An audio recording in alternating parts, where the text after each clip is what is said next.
তো খুব সুন্দর। পরমেশ্বর পিতাকে তো অসংখ্য ধন্যবাদ জানাই যিশুর নাম থেকে। আর যিশুকে লাখ লাখ ধন্যবাদ জানাই। আর পরমেশ্বর পিতা আজকে যে রিটার্নকে উপস্থিত করেছেন তাদেরকে ধন্যবাদ জানাই।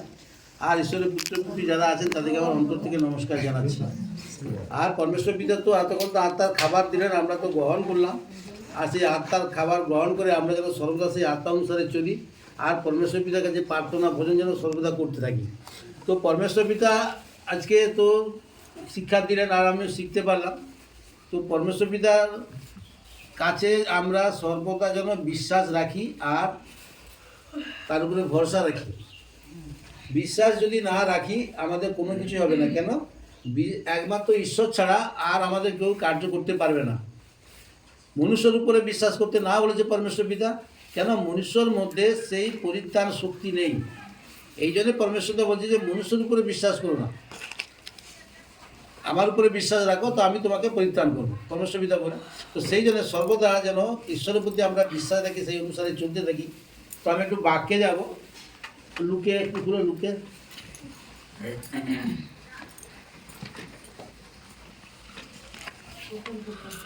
লুকে 10:38 একটু খুলে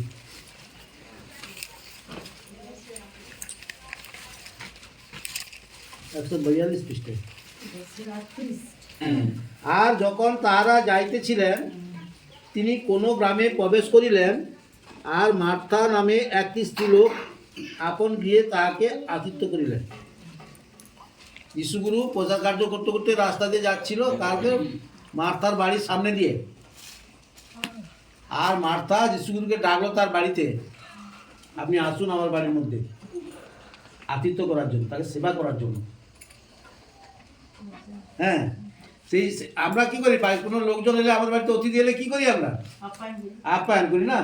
সেরকম যিশুগুরুকে পেয়ে কি করলেন না, তাকে ডাকলেন, ডেকে তার বাড়িতে আতিথ্য করার জন্য তাকে ডেকে আনলেন। আনার পরে তারপর কি বলছেন? মরিয়ম নামে তাহার একটি ভগিনী ছিলেন, তিনি প্রভুর চরণের নিকটে বসিয়া তাহার বাক্য শুনিতে লাগিলেন। মরিয়ম নামে তাহার একটি ভগিনী ছিলেন, তিনি প্রভুর চরণের নিকটে বসিয়া তাহাকে বাক্য শুনিতে লাগিলেন।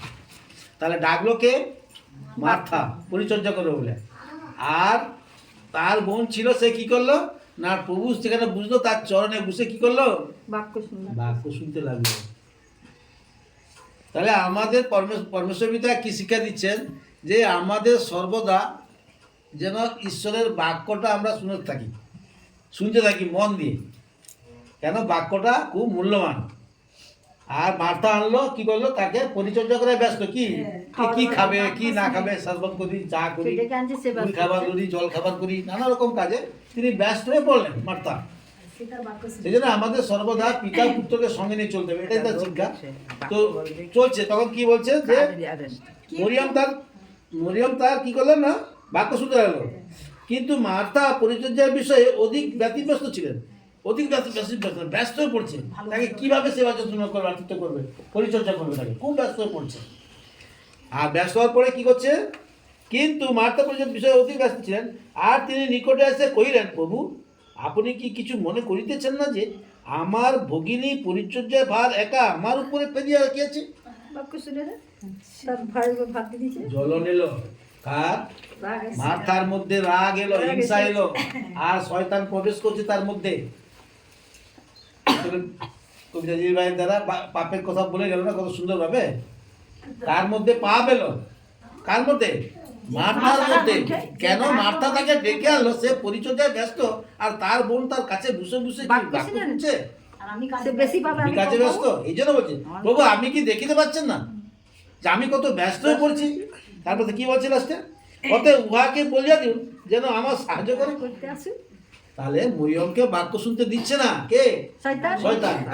শয়তান দুটো কাজ করছে, একটা মরিয়মকে বাক্য শুনতে বাধা দিচ্ছে, আর একটা তার মধ্যে শয়তান ঢুকে তাকে ব্যতিব্যস্ত করে তাকে পাপ কাজ করাচ্ছে। আর অন্তরে যিশুগুরু জানতে পারলেন। সেই জন্য পরমেশ্বর পিতার ভবনে আমরা আসছি, সেই বাক্য, যেই বাক্যটা আমাদেরকে পরিত্রাণ করতে পারবে, সেই বাক্যটা যেন আমরা মন দিয়ে শুনি, হৃদয়ে গাঁথি। কেন? আমরা যদি কথা বলি, ব্যস্ত থাকি, নানা রকম আলোচনা করি, তাহলে কি হবে? আমার মনের মধ্যে কি আসছে? শয়তান, পাপ, শয়তান এসে বসছে আমাদের মনের মধ্যে, তোমাকে বাক্য শুনতে দিচ্ছে না। হ্যাঁ, কিন্তু প্রভু উত্তর করিয়া তাহাকে কইলেন, মার্থা মার্থা, তুমি অনেক বিষয়ে চিন্তিত উদ্বিগ্ন আছো, অনেক বিষয়ে তুমি চিন্তা আছো, উদ্বিগ্ন হয়ে আছো, তুমি তোমার মন ছটফট করছে, তোমার মধ্যে শয়তান আগে কিছু জানতে পেরে গেছে যে মার্থার মধ্যে শয়তান বাস করে গেছে, সেই একে বলাচ্ছে। কিন্তু আমাদের মধ্যে কি এখন বলো না, যা ইচ্ছা করি, যা সাধন করার চেষ্টা করি, সাধন করতে পারি না। তার মানে কি আমার মধ্যে সেই পাপ, যে আমার মধ্যে পাপ আছে সেই কার্য করাচ্ছে। তাহলে মার্থার মধ্যে এখানে পাপ এসে বসে গেছে, পাপ তাকে কার্য করাচ্ছে, কি পিতার কাছে ঈশ্বরের কাছে দোষী হয়ে যাচ্ছে। তার সামনে যে বললো, আপনি ওনাকে বলুন যে না আমাকে সাহায্য করেন। হ্যাঁ, তারপর কি বলছে যিশুগুরু কি উত্তর দিলেন, কিন্তু অল্প একটি বিষয়, কিন্তু অল্প একটি বিষয়, কয়েকটি বিষয় এবং একটি মাত্র বিষয় আবশ্যক, বাস্তবিক মরিয়ম সেই উত্তম অংশটি মনোনীত করিয়াছি। একটি বিষয়, হাজার বিষয় তুমি ভাবতেছ, তুমি হাজার বিষয় ভাবতেছ, কি দিয়ে খাওয়াবো, কি করে খাওয়াবো, কি করবো, খাবার দাবার করলে স্যার পরে বলে কিছু করলো আমার পেটটা ভার আজ খাবো নি। তাহলে তুমি এতক্ষণ যে পরিশ্রমটা করলে কে খাবে? কে খাবে? বেকার। শয়তান তোমাকে ওইদিকে লিপ্ত করে দিয়েছে। সেই জন্য বলছে আবশ্যক, একটি মাত্র বিষয় আবশ্যক, বাস্তবিক মরিয়ম সেই উত্তম অংশটি মনোনীত করিয়াছি, যাহা তার নিকট হইতে লওয়া যায়। তার ভিতরে তো আত্মা ঢুকেছে, পবিত্র। আর অন্তরে কি সেই বাক্য, মূল্যবান বাক্য মরিয়মের মধ্যে প্রবেশ করেছে। সে এক মনে পরমেশ্বর পিতার যিশুর কাছে বাক্য শুনছে, আর এক মনে তার মনের মধ্যে প্রবেশ, যেটা শুনছে উত্তম বিষয়, সেটাকে ওর কাছ থেকে ফিরে নেওয়া যাবে না। সেরকম আমরা যখন ভবনে আসছি, সেই উত্তম বিষয়টা যেন গ্রহণ করি, আজে বাজে জিনিস গ্রহণ করার দরকার নেই। উত্তম বিষয়টা, ঈশ্বরের যে সেই বাক্য, যে উত্তম বাক্য, সেই উত্তম বাক্যটা যেন আমার মনের মধ্যে রাখি, অন্তরে রাখি, তবে আমরা কি থাকবো, চাঙ্গা হয়ে থাকবো। আমার মধ্যে শয়তান বাস করতে পারবে না, আসতে পারবে না। দিদি বেটা কি বললো, আমার যদি রোগটা না সারে কি করবো, চলে যাবো, আমি আর তোমার ভবনে যাবো না। ঠিক আছে, তোমার কথা শুনলাম, কিন্তু তোমার মধ্যে শয়তান কাজ করছে। তোমাকে পরমেশ্বরটা কি অবস্থায় ছিল, কি অবস্থায় কার্য করে সেটি করলো তোমাকে, আর তুমি বাপের বাড়িতে যে বাতাসা দিয়ে, লিটার বাতাসা দিয়ে শরবত চা করে দিলে, তুমি খেয়ে নিলে, শয়তান বাস করলো তোমার সঙ্গে, তোমাকে উত্তম থাকতে দিবে ধরে রাখছে কুকুরসা। হ্যাঁ, যেই থাকবে শয়তান তো, তো শয়তান তোমাকে পরমেশ্বর বিদ্যা ভবনে আসার পরে তুমি অনেক ভবনে গেছো, অনেক ভবনে, খাওয়ার জন্যই তো আসছে। কেন আসার পর তোমাকে পরমেশ্বর সুস্থ সুন্দর করে দিল তোমাকে। আর তুমি কি গেলে বাপের বাড়িতে পূজা দেখতে চলে গেলে, আর সেখানে কি করলো, বাপের বাড়িতে তোমার ভাই এখান থেকেই বাতাসা কুড়িয়ে যে ঘরে রাখছে, সেই বাতাসে দিয়ে তোমাকে চা করে তুমি খাচ্ছ। আমার কি ভুল হচ্ছে, পরমেশ্বর বিদ্যা ভুল দেখিয়ে দিল, তুমি এই করছিলে, হ্যাঁ এটা তো করছিলাম, তো ভুল জানতে পেরেছি আমি, তাহলে এই ভুলের জন্য পাচ্ছি, তোমার শাস্তি হচ্ছে তোমার। আমাদের সামান্য ভুলের জন্য সামান্য অনেক বড় ক্ষতি হয়ে যাবে।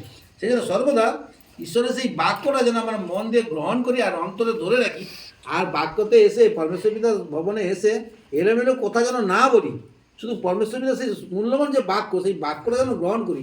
এভাবে মরিয়ম গ্রহণ করলো, তার বোন কত কাজ করতে করছে করুক, আমি শুধু ঈশ্বরের মুখ থেকে বাক্য শুনবো। সে কি চাইছিল মরিয়মকে বাক্য শুনাইতে? না, দু বোনকে শোনাইতে, সে বোনটা যে আনছিল তাকে শোনাবে, কিন্তু সে পরিচর্যায় ব্যস্ত হল, শয়তান তার মধ্যে বাস করে গেল। সেরকম আমাদের মধ্যে শয়তান বাস করে যায়। যেমন দিদিভাই বললো না, কবিতা দিদি, আমরা যা ইচ্ছা সাধন করি তা করিতে পারি না, কেন যা করে আমাদের মধ্যে যে পাপ, সেই কার্যগুলো করে দিচ্ছে, তোমাকে খারাপ পথে এগোচ্ছে, তোমাদের বাক্য শুনতে দিচ্ছে না, নানা রকম কাজে তোমাকে কি উদ্বিগ্ন করে ফেলে। আকৃষ্ট করে ব্যস্ত করে দিচ্ছে। তো সেই জন্য সর্বদা যেন ঈশ্বরের বাক্য আমরা গ্রহণ করার চেষ্টা করি, আর সর্বদা যতক্ষণ আমরা ঈশ্বরের বাক্যে থাকবো, ঈশ্বরের ভবনে থাকবো, ততক্ষণ শুধু ঈশ্বরের বাক্যটাই যেন আমরা গ্রহণ করি, অন্য কোনো কথা যেন না বলি, আজেবাজে গল্প করি, এগুলো যেন না করি। তাতে পরমেশ্বর পিতা তোমার ক্ষতি হয়ে যাবে, আমার কিছু হবে না, ঈশ্বরের ক্ষতি হয়ে যাবে। কারণ তার একটা সন্তান সুন্দর ছিল, তাকে আনলো আর তাকে বিপদে চলে যেতে হচ্ছে। তো আমার আত্মা আজকে এতটা দিল, পরমেশ্বর পিতাকে ধন্যবাদ, পরমেশ্বর